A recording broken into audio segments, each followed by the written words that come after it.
Жон, екеміз қашып кетсек, папамыз бізді бандиттермен іздейді ғой. Қорқпа, кімдер келсе де мен оларға қарсы тұрамын. Так, стоп. Маған ұнаған жоқ. Қайтадан басынан бастап ойнаңдаршы. Бұлай болмайды ойнағандарың. Той, осын неше рет қайталай береміз. Шаша кеттім, үйге қайтайықшы. Киноны дұрыс түсірмей, ешкім ешқайда бармайды. Келесі дубль түсіреміз. Хлопушка. 45, 3, 1. Екеміз қашып кетсек. Кино түсірген өте қиын жұмыс екен ғой. Иә, бұл съемка енді оңай болды бізде. Бұдан да қиын съемкалар болған. Айтпақшы, мен саған бір сұрақ қояйын дегем, сендер неге жазирамен араласпай кеттіңдер? Бұл негізі менің кінәм. Болмашы нәрсеге ұрыс шығардым. Ал енді жазира маған ренжіп жүр. Ал мен болсам кешірім сұрауға қысылып жүрмін. Таныс жағдай. Бұрын менің де жан құрым болған.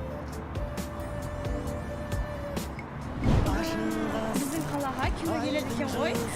Может, бір келеміз? Давай, жақсы идея. Самал желдің аққайыңдар сабырлайды. Сені күтіп жүрмін мен, сен әлі жоқсың. Сен де бір күн келерсің, менің жан досым. Сені күтіп Әдемі, мен байқап жүрмін. Сен соған кездері бір түрлі болып жүрсің ғой. Қойш, солай ма не? Менің ойымша, саған біреу ұнайтын сияқты. Айтшы, ол кім? Жоқ олай емес. Кім екенін айтсашы енді? Жарайды, біреу ұнайды. Бірақ уақыты келгенде айтамын. О, бәсе, мен алдай алмайсың ғой.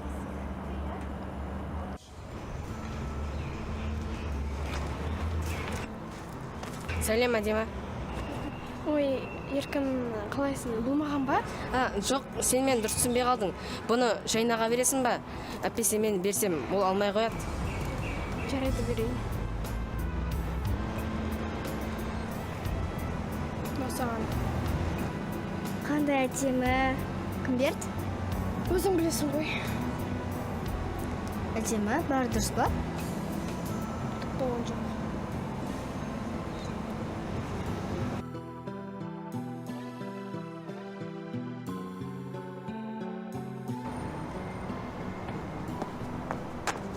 Әдемі, сәлем, қалайсың? Жақсы өзің. Әдемі, сен неге менімен сөйлеспей кеттің? Уже 5 ай өтті. Сен маған ренжіп қалған жоқсың ба? Ештеңе болған жоқ. Бірақ мен сенімен қоштасуға келдім. Қоштасу, сен не бір жерге барасың ба? Ешқайда бармаймын, бірақ біздің араласпаған жөн болар. Не үшін? Сен еркінмен жүреді екенсің ғой? Әзірше олай деуге келмейді. Есіңде ме? Сен бір ретте менен сұрап едің ғой, саған кім ұнайды деп. Иә, есімде. Сол кезде маған да еркін ұнайды. Менің де негіз бұрын жан құрым болған, бірақ мен оны білместікпен ренжітіп алдым. Біз бір-бірімізден кешірім сұрамадық. Содан бері 30 жыл өтті. Бір-бірімізбен сөйлеспедік. Ал мен оның қайда екенін білсем, одан қазір кешірім сұрап, қайтадан дос боласың ба деп ұсыныс жасар едім. Не? 30 жыл? То есть 3 жыл. Иә, 3 жыл. Өтінемін, Айжан. Сен болмашы нәрселерге бола өзіңнің құрбыңды жоғалтып алмаш. Керек болса, өзің барып кешірім сұрай сал. Себебі достық баға жетпес байлық. Так, сценаның түсірілімі аяқталды. Енді келесі сцена дайындаламыз. Аяру қайда? Апай, Аяру айтты киноға түсамаймын деп. Қалайша? Енді оның орнына біреу табу керекпіз ғой. Айжан ойнап көрсек қайтеді? Айжан? Ол ойнай ала ма? Жаңадан келген ғой. Мен түсе аламын ба білмеймін. Менің ойымша оның қолынан келеді. Апай, мен Айжанмен бір сценада түспеймін. Бізде мүлдем уақыт жоқ. Либо түсесіңдер, либо бұл сценаны алып тастаймыз. Сен оларға неге мен түсет деп айттың? Менің қолымнан келмесе ше? Әрине қолыңнан келеді. Білмеймін, уайымдап тұрмын. Еш нәрсені уайымдама. Мен саған сенем. Бұл сенің арманың орындалатын сәт емес пе? Одан да бар да өз рөліңді жақсы ойнап шық. Так, сценаны бастаймыз.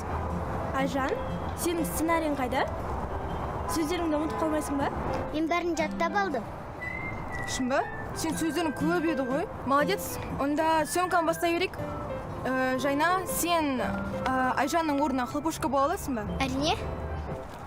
56-2-2. жүрші қасымда бақыт сыйлап таңым сендей асылға махаббатым адал болса егер Так, все, бүгінгі съемка аяқталды. Барлықтарың жарайсыңдар.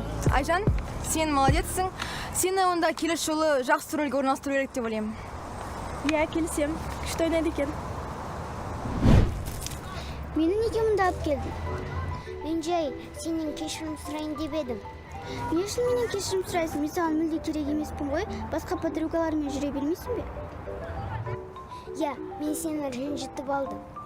Өзінше болып сенімен сөйлеспей кеттім. Мен бірақ қатты өкінемін. Сен мені ең жақын құрбымсың. Я, менің де сен сияқты подругаларым жоқ екеніне. Бұл кешірдім деген сөз бе? Әрине, сен де мені кешір. Сен менің ең жақсы құрбымсың ғой. Айтпақшы, мен ертең сені туған күніме шақырамын. О, күшті. Біздің съемка аяқталды. Айжан, мен саған кешке қарай хабарласам. Маған мамам келді. Я.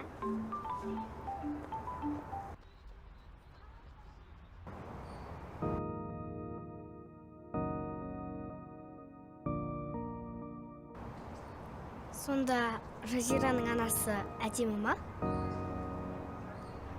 Сен әдем апайды танисың ба? Жазираның мамасы? Я, танимын. Айтпақшы, ертең менің туған күнім. Шын ба? Құтты болсын. Мен сені сонда шақырам. Жақсы, қуана келем. Бірақ саған подарок алу керек болды ғой. Күшті подарок алуға тырыс.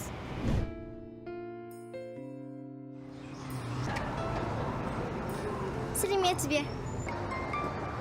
Сәлем, қызым. Мынаны сізге Жайна деген тәте беріп жүрді. Сіздер бұрын жанқұр болыпсыздар ғой? Жайна? Негізі сенің түрің Жайнаға қатты ұқсайды екен. Жайнаның қызы емессің ба? Жоқ, мен кетуім керек, сау болыңыз.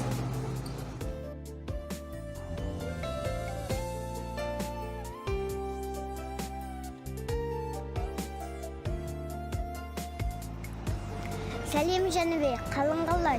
Сәлем, жақсымын, рахмет, мен өзін шақырдым. Мен скоро бір киноға түсемін. Соған маған сценарий мен жұмыс жасауды үйретші. Я, әрине көмектесе алам. Айжан, міне мынау сенің сценарий. Келесі киноға түскенде осыны жаттайсың. Осыны ма? Иә.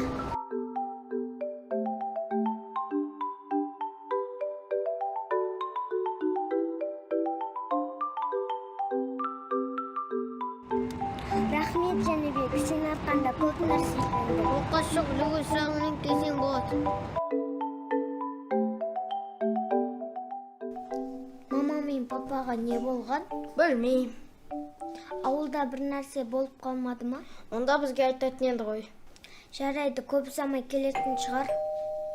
Талдықорғаннан келесіңдер ма? Магазинге кеткендеріне 10 жыл болды ғой. Үндемей алсаңдар, кетіп қаламыз әйтпесе. Туған күндеріңмен. Туған күндермен. Рахмет. Батыр Айжан туған күндеріңмен. Құттықтаймыз. Рахмет. Туған күндерің құтты болсын. Туған күндеріңмен. Рахмет. Рахмет. Батыр туған күніңмен құттықтаймын. Айжан, сен кеше киноға күшті түстің. Мен де айтайын, Батыр, Айжан Туған күнің құтты болсын, қарындасыңа қамқор болып жүре. Ұзақ өмір сүріңдер, барлық армандарын орындала берсін. тортты қашан жейміз? Тортты ата-анамыз келген соң бірақ жейміз. Сенің актрисалық карьераң өскенін тілеймін. Сен күшті адамсың, әрқашан осындай болып жүре. Сен туа біткен актриса сияқтысың. Батыр, сен де арманыңа жет. Айжан, Батыр туған күнің құтты болсын, мақсаттарың орындалсын. Сен сияқты құрбым барына қуанамын, бар жақсылықты тілеймін.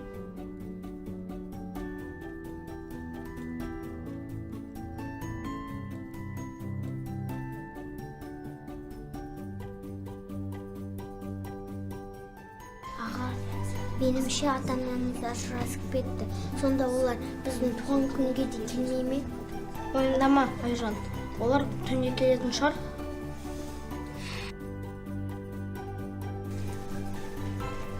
Айжан, біздің жаңа екі досымыз қайда? Білмеймін, олар осында жүрген. сенің шелен табатыныңды білгенмін. Қайдан білесің? Сен мені мүлдем танымайсың ғой. Мен бұл жерді жақсы білемін. Бұл біздің ескі дворымыз ғой. Осы жерде біздің балалық шағымыз өтті. Қазір әрине мүлдем өзгеше. Жаңа үйлер тіпті танымай қалуға болады. Бірақ бір нәрсе орында қалды. Ол саған деген махаббатым. Қош, соның барлығы осы дворда қалған сияқты ғой. Сен де, мен де өзгердік. Мен ана сиқыршының не айтқысы келгенін түсінген сияқтымын. Қайта бала болу деген бір-бірімізді қайтадан жақсы көру деген сөз. Екеуміз бала кезімізде бір-бірімізге ғашық болдық қой. Сен маған әлі ғашықсың ба? Иә. Және мен сенен ажырағым келмейді. Менің жасаған барлық қателіктерімді кешірші. Той, көңілім босап кетті ғой. Сен? Вот, енді сендер барлығын түсінген сияқтысыңдар. Мен сіздерге айттым ғой, сіздер балаларыңызға ең керек сыйлық жасайсыздар деп.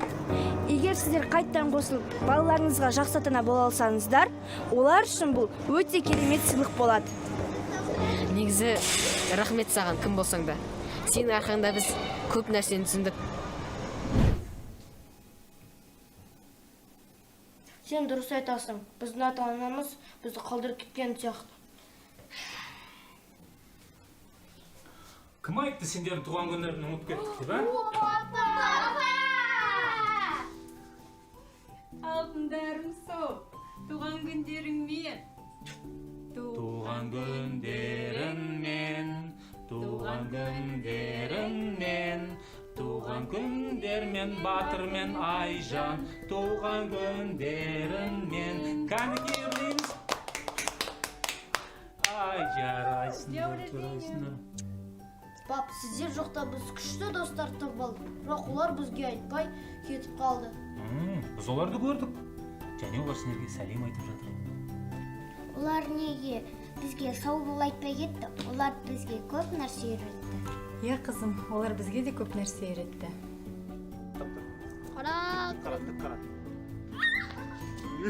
Менде сенсіз ішім